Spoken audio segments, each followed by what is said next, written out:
Okay, this is one of our many videos that we'll be doing.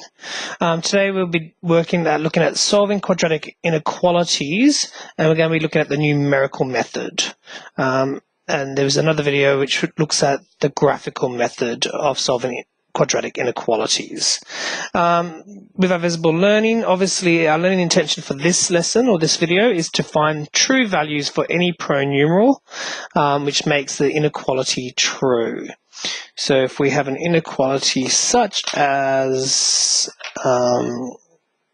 x plus 3 is greater than 4, we're finding values for x which make that inequality true. And some of our success criteria is we do have to understand our previous knowledge of how to solve simple inequalities, which is studied in advanced mathematics for year 11, as well as a revision from stage 5 content. We will still need to know some previous knowledge of quadratics and how to factorize these. Once again, this is also advanced content and stage 5. So what we really want to be able to do at the end of this video is able to really factorize quadratics, both monic and non-monic, able to apply the null factor to find the roots or critical points of the quadratic, and then test these points on the number line to find out the regions or areas where this inequality is true. Okay, so we'll do some examples. Here's one example. We've got x squared is going to be greater than 9. So ignoring the inequality for just a second, and if we said that x squared is equal to 9, then x would be plus or minus the square root of 9, which is plus or minus 3. Yeah. So that's just applying the figuring out what values for x would equal. X squared would equal 9. Okay, so let's circle here minus -3 and +3. And what we really now want to do is kind of test these three regions. Okay, so let's pick a point after -3. So when x is, let's say, -4, we're going to plug this value back into the original inequality. So -4 squared, well, that's 16. Is 16 greater than 9? Correct. So this area here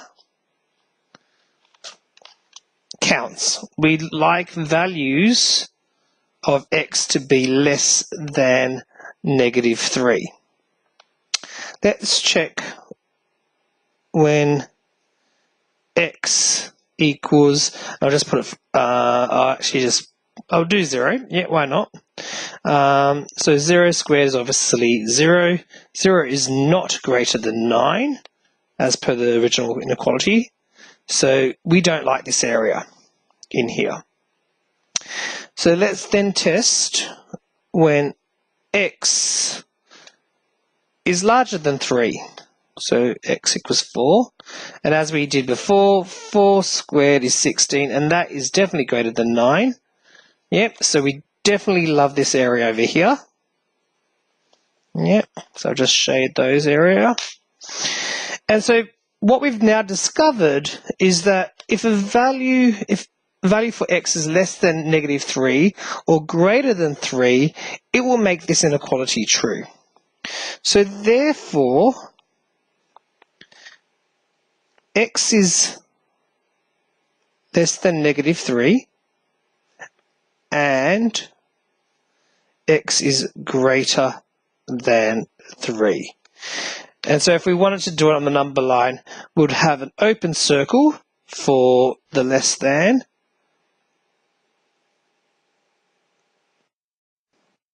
and mark it there, and there's still an open circle for the 3 at the top here, and mark those lines up here.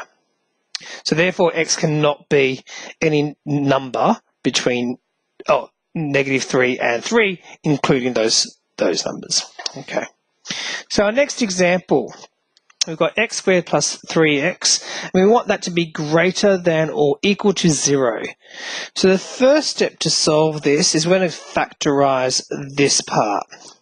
So to factorize, I'm just taking out a common factor which of x,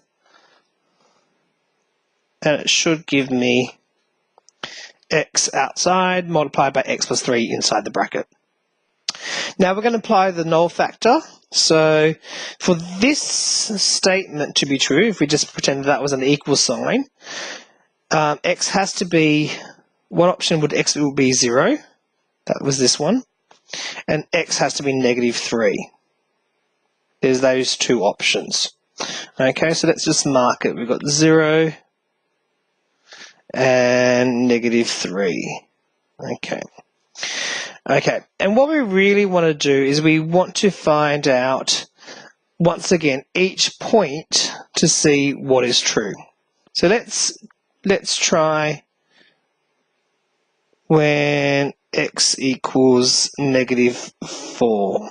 Okay, so negative 4 squared plus 3 lots of negative 4. So that's 16 plus negative 12. That is going to be 16 minus 12, which is 4. 4 is greater than or equal to 0. So we do like this part here.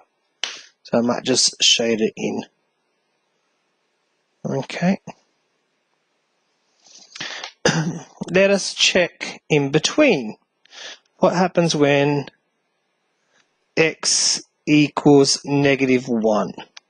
So negative 1 squared plus 3 lots of negative 1. What's that? 1 plus negative 3. So 1 minus 3 is negative 2. So negative 2 is not greater than or equal to 0. So we don't like this area, so we'll leave that blank. And I'll try another number up here. So let's just say 1. And obviously when x equals 1, we've got 1 squared plus 3 lots of 1. 1 plus 3 is 4, and 4 is definitely greater than or equal to 0. So we definitely like this section up here. Okay. So therefore, the solutions that make this inequality true is x is going to be less than or equal to negative 3, as well as x is greater than or equal to 0. Okay, so we're going to colour in these dots because they're greater than or equal to, as per the original equation. And we are going to highlight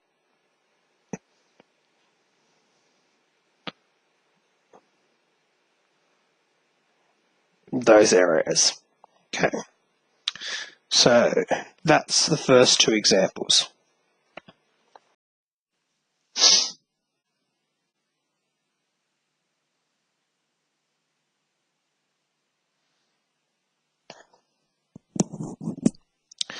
All right, I'm just going to do example 3.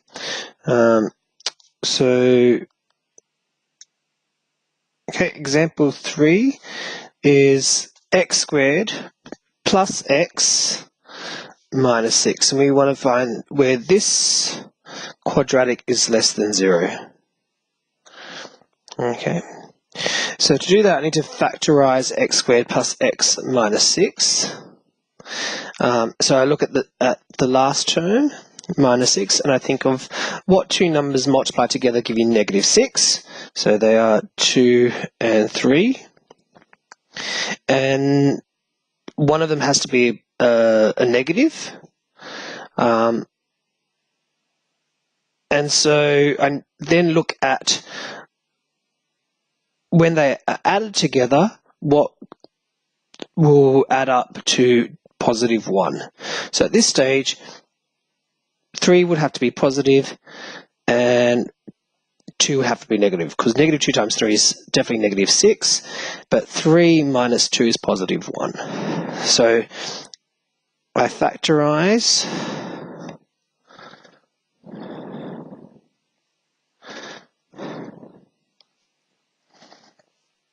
so negative 2 times 3 is negative 6, negative 2 plus 3 is positive 1. So x has to be between 2 or negative 3, and that's by applying the null factor. That's by saying that x minus 2 is 0, and x plus 3 equals 0, so x has to be negative 3, and x has to be 2. So what I do is then I draw my number line, so negative 3, negative 4, negative 2, negative 1, 0, 1, 2, and 3. Okay, so I have negative 3 and I have 2. The circles are open because it's a less than sign. It's not less than or equal to. And what I'm going to do is going to test each side of these points. Okay, so I'll test over here.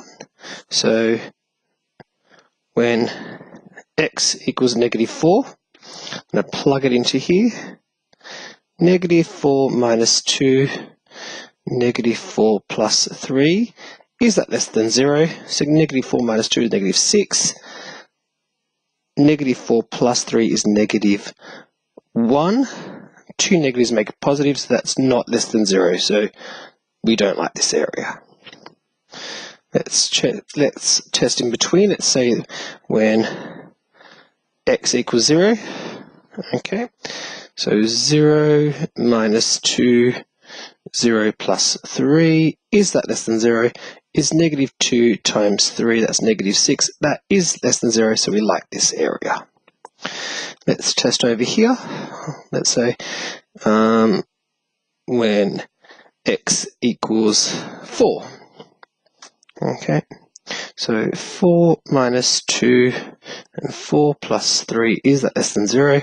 4 minus 2 is 2, 4 plus 3 is 7, that's 14, so that's not greater than 0, so that's not a happy space. So the final solution is x is between negative 3 and 2.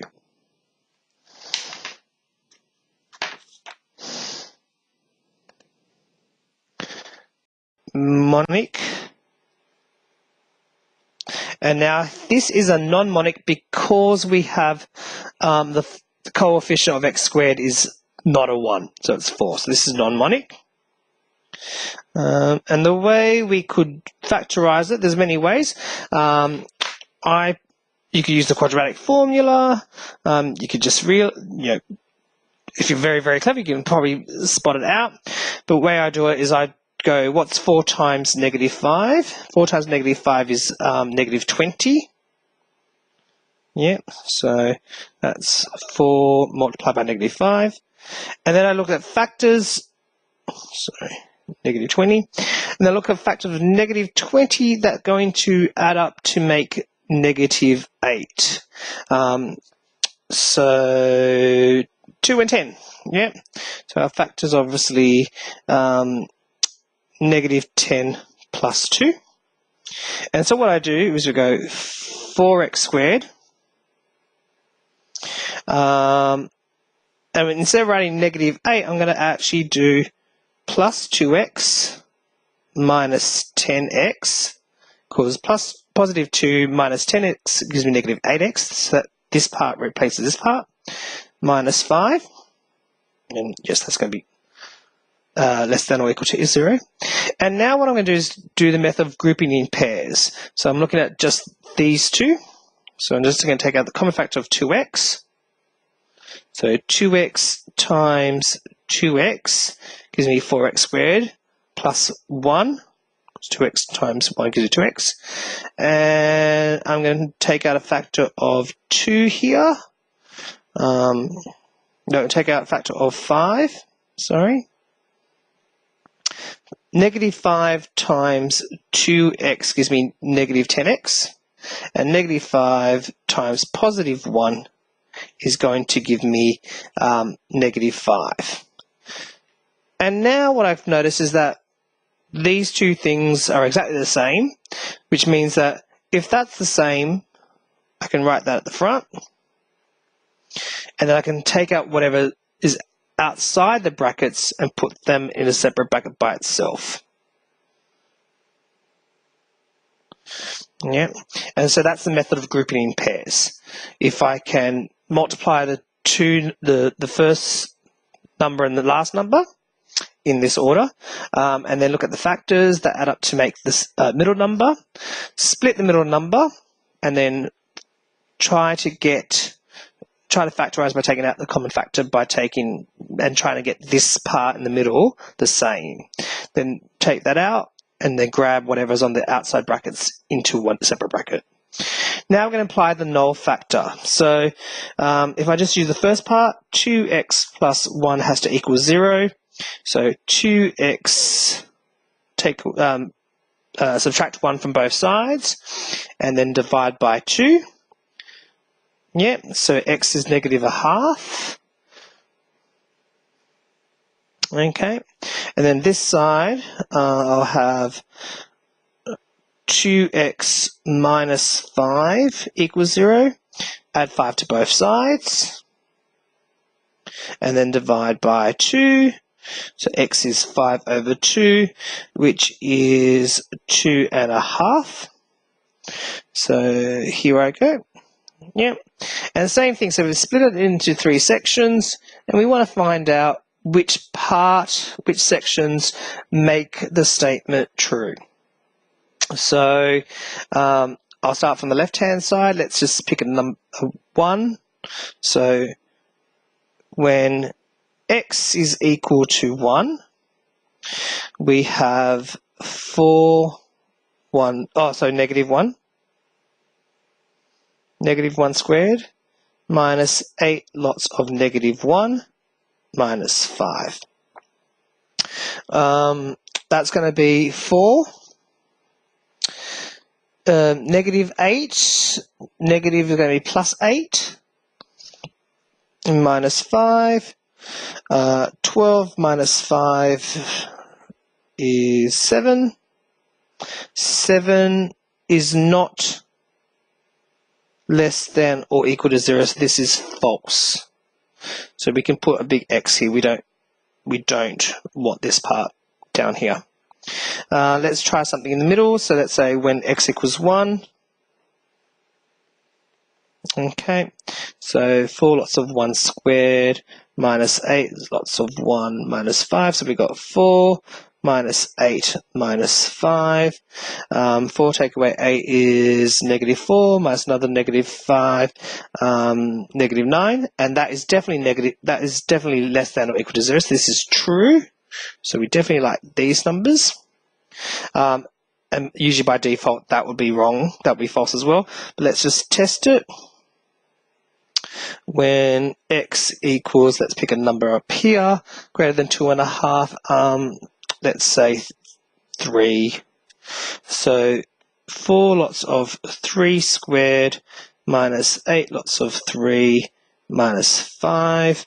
I'm running out of, oh no, I can do it. That's 9. 4 lots of 9 are 36. Minus 8 lots of 3 is 24. Minus 5. 36 minus 24 minus 5 is 7. And 7 is not less than or equal to 0, so that's also false. Okay. So therefore, our final solution, we want the middle section here. This is the area that we want. We look at the signs. It is greater than or equal to. It's true. Want the middle part here. So x 2.5 is less than 2.5, but greater than -1/2. That's the final answer for that. Okay, so to reiterate, we're factorizing and then we're testing each side. Now, this is my final example. What do we have if we do this? We've got a squared plus 4x is, oh, sorry, that's going to be an a, sorry. Because remember, we just said pronumerals, and they need to be the same. Okay, a squared plus 4a minus 3. Well, simply, we can rearrange this as like a normal equation. A squared, or inequality, 4a, add 3 to both sides. And because we're only adding 3 to both sides, we make that into a 0. And now we can just factorize this. So a plus 3 and a plus 1, because 3 times 1 makes 3, but 3 plus 1 makes 4a, makes 4. And so therefore we've got our values of 3, so a is -3 or -1. So -1 or -3. Okay, and then we're just basically going to test again. Okay, so to test when x equals -4. Okay. Okay. So we found our critical points. A is -3 or -1. Okay. So we're basically going to test it. Okay.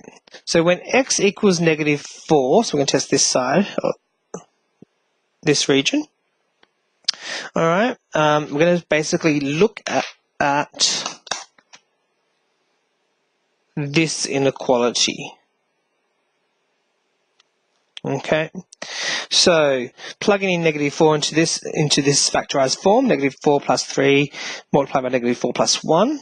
So -4 plus 3 is -1, and -4 plus 1 is -3. -1 times -3 is 3, and 3 is greater than 0. So this is true.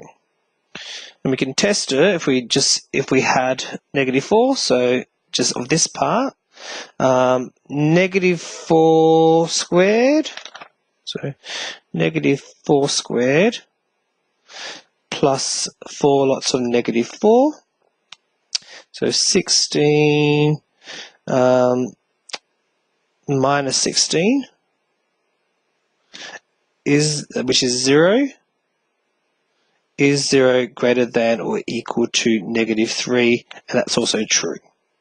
Yeah. So be careful to when testing which part of the inequality, which equation you're going to use. Okay. So let's test one in the middle.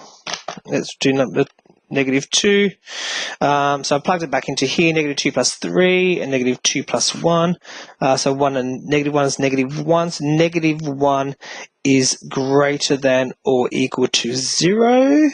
And that is false. Yeah.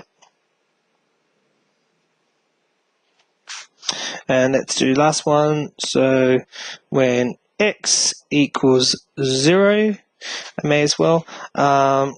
We've got 3 and 1. 3 is greater than or equal to 0, so it's true. Yeah. So color in the dots. Highlight going out. Okay. So finish it off by saying, therefore, x is less than or equal to -3, and x is greater than or equal to -1. Okay, so that was the last example. So going back to our success criteria, you do need to remember how to solve simple inequalities. You need to know how to factorize quadratics. You need to be able to factorize monic and non-monic ones. So please look back at your advanced content or stage 5 content. Keep doing revision on that. And ask yourself, are you able to apply the null factor to find roots? So can you find what x is? And then can you test each side, once you found those roots, can you test each side of those roots to figure out which region makes the inequality true? And if you can, then you are technically solving quadratic inequalities. Okay, thank you.